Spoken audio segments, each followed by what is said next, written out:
Guys, আমার লাইফে আমি প্রথমবার গুলিস্তানের পাতাল মার্কেটে প্রবেশ করব। তো এই গুলিস্তানের পাতাল মার্কেটে কি আছে সেটা দেখার জন্য আজকে আমার ভিডিওর সাথে জুড়ে থাকুন। সো গাইস, আজকে ভিডিওটা স্টার্ট করা যাক। So let's start together. আসসালামু আলাইকুম guys, welcome to the another well morning. So guys, আজকে সকাল সকাল উঠে গেলাম কারণ আমরা আজকে যাত্রাবাড়ি যাব। সো সেখানে আমাদের অনেক কাজ আছে। আর এই মার্সিডিজের যে ঘড়িটা দেখতে পাচ্ছেন এটাও আমি ঠিক করব।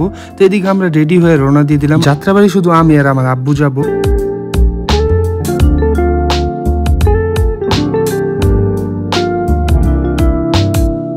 আমরা যাত্রাবাড়ি পৌঁছে গেলাম আর টেসলা গাড়ি করে আমরা চলে যাব হচ্ছে এখন গুলিস্তানে।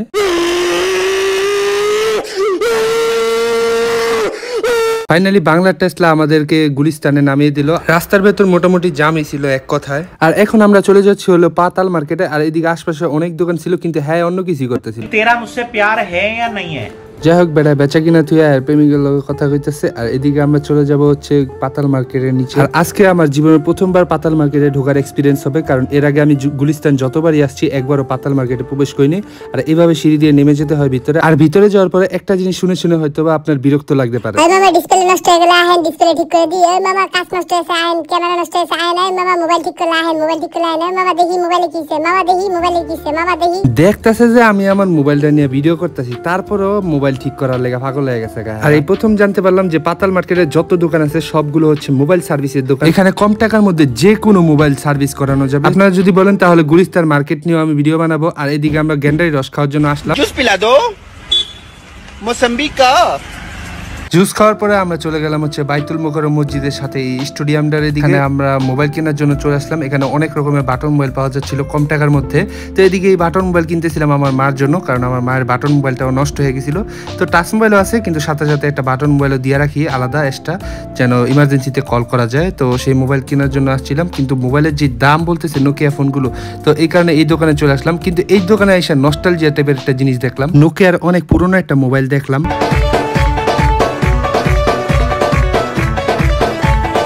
মোবাইলটা ছিল সম্পূর্ণ ব্র্যান্ড নিউ। আর যারা যারা চিনে তারা তারা তো অতীতে চলে গেছে। আর মোবাইলটার নাম কি অবশ্যই কমেন্ট করে জানিয়ে যাবেন।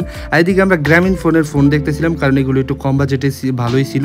তো এই ফোনটা আমরা কনফার্ম করছিলাম। এই ফোনটার দাম নিচ্ছে হচ্ছে 1800 টাকা, আর প্রোটেক্টর সহকারে 50 টাকা। তো 1850 টাকা লাগছে এটা। তো এদিকে দুপুর হয়ে যাওয়া আমাদের ক্ষুধা লাগছিল, তো এই কারণে আমরা আশপাশে তেমন কোনো ভালো হোটেল পাচ্ছিলাম না। তো এই হোটেলে আসলাম, যেটা হচ্ছে রাস্তার পাশে ছিল। আর এটার খাবার এত বাজে ছিল, আপনাদের পকেটে যদি বাজেট থাকে তাহলে আপনারা অবশ্যই একটু দূরে হলো ভালো মানসম্মত হোটেল থেকে খাবেন, কিন্তু এখান থেকে খাবেন না। আর এদিকে বাইতুল মোকাররম মসজিদের পাশে নাকি সিসি ক্যামেরার অনেক দোকান আছে। তো এখানে আমরা একটা দোকানে চলে আসলাম। এই দোকানটা নাকি অনেক মানসম্মত। তো এদিকে আমার আব্বু সিলেকশন করতে পারতেছিল না যে কোন ক্যামেরাটা নিলে ভালো হবে, তাই আমি বাছাই করে দেখছিলাম যে কোন ক্যামেরাটা ভালো হবে। তো এটার দাম চাচ্ছিল হচ্ছে 4000 টাকা, আর ওটার দাম চাচ্ছিল হচ্ছে 5000 টাকা।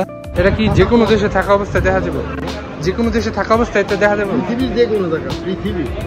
এখন যে ক্যামেরাটা দেখতে পাচ্ছেন সাদা কালার, এটার দাম ছিল হচ্ছে 9000 টাকা। আগে দুইটা থেকে অনেক দাম। আর এখন যে রাউটারটা দেখতে পাচ্ছেন এটার দাম ছিল হচ্ছে 3700 টাকা। এই রাউটারটাও আমরা কনফার্ম করে ফেলি। একটু দাম বাড়ি হলেও ভালো একটা রাউটার আর ক্যামেরা নেওয়ার চেষ্টা করছি, কারণ এর থেকেও অনেক দামি দামি ক্যামেরা রাউটার ছিল। তো আমাদের এদিকে বিল করা হচ্ছিল, আর অপর দিকে আমি ক্যামেরাটা বুঝে নিচ্ছিলাম যে কিভাবে কি করতে হবে। আর এগুলো অবশ্যই তারা লাগিয়ে দিয়ে যাবে আমাদের বাসায় এসে। তো তাদের সার্ভিসটা মোটামুটি ভালোই ছিল। এদিকে সবকিছু আমাদেরকে একটা ব্যাগে ভরে দিল। তো আমরা এদিকে বাসার দিকে রওনা দিয়ে দিলাম। তো এখন আমরা বাইরে আইসা দেখি কি এদিকে প্রচুর বৃষ্টি হয়েছিল, কারণ ভিতরে বোঝাই যাচ্ছিল না যে বাইরে এত বৃষ্টি হয়েছিল। যাই হোক, এদিকে আমি আর আব্বু মিলে আবার একটা টেসলা স্পোর্টস কারে উঠে গেলাম।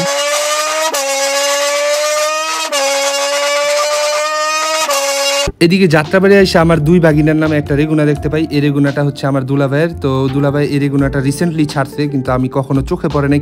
আজকে যাত্রাবাড়ি আসার সময় দেখলাম, এখন বাসায় যাওয়ার সময় দেখলাম এটাকে। রেগুনাটার আমি ভিডিও করতেছিলাম, কিন্তু এই ড্রাইভার আমার দিকে যেভাবে লুক দিছে, যেমন আমি মনে হয় কি জানি করে এলাইছি। তো একটু পরে এই ড্রাইভার আমাকে ডাক দিয়ে বলতেছিল যে আপনি আমার গাড়ির ভিডিও করেন কেন? পরে আমি লোকটাকে বুঝিয়ে বলি যে এটা আমার দুলাভাইয়ের গাড়ি। তো এই কারণে আমি ভিডিও করতেছিলাম, কারণ গাড়িটা এখনো চোখে পড়ে নাই, এই প্রথম দেখলাম। গাড়িটাকে দুইবার দেখলাম, যাওয়ার সময় আসার সময়, কিন্তু দুর্ভাগ্যবশত একবারও গাড়িটাতে জায়গা পাইনি। দুইবারের একবারও চেষ্টা করে উঠতে পারলাম না, কারণ গাড়িটা সম্পূর্ণ ভরে গেছিল। এদিকে অন্য একটা গাড়িতে করে বাসার দিকে রওনা দিয়ে দিলাম।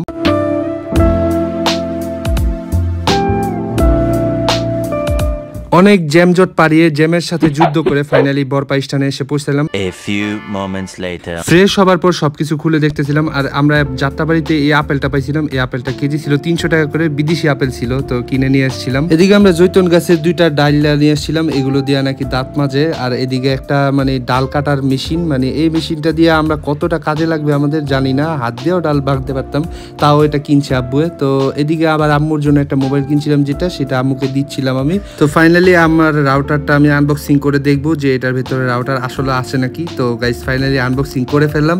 হ্যাঁ, ভিতরে জিনিসপত্র সবকিছু ঠিকঠাক ছিল, ইনটেক ছিল। ক্যামেরা আনবক্সিং হবে কালকে। পরের দিনই ক্যামেরাওয়ালার লোক এসে ক্যামেরা লাগিয়ে দিয়েছে আর রাউটারটা অন্য লোক দিয়ে লাগানো হয়েছিল। তো ক্যামেরাটা লাগানোর সেটআপ শেষ আর রাউটারের সেটআপ করাও শেষ। কেমন লাগলো আপনাদের আমার আজকের ব্লগটা? ভিডিওটা যদি ভালো লাগে তাহলে অবশ্যই লাইক এবং সাবস্ক্রাইব করবেন। I will see you in the next video. Bye bye. तो गाइस आज हम बना रहे हैं ब्लो जॉब। तो अरे भाई ब्लो जॉब नहीं ब्लॉग होता है। हाँ ठीक है। चलो गाइस आज हम बना रहे हैं ब्लॉग और मेरे चैनल को सतर्क रहे। अबे भोसड़ी के हमारे चैनल को सब्सक्राइब करवाएं।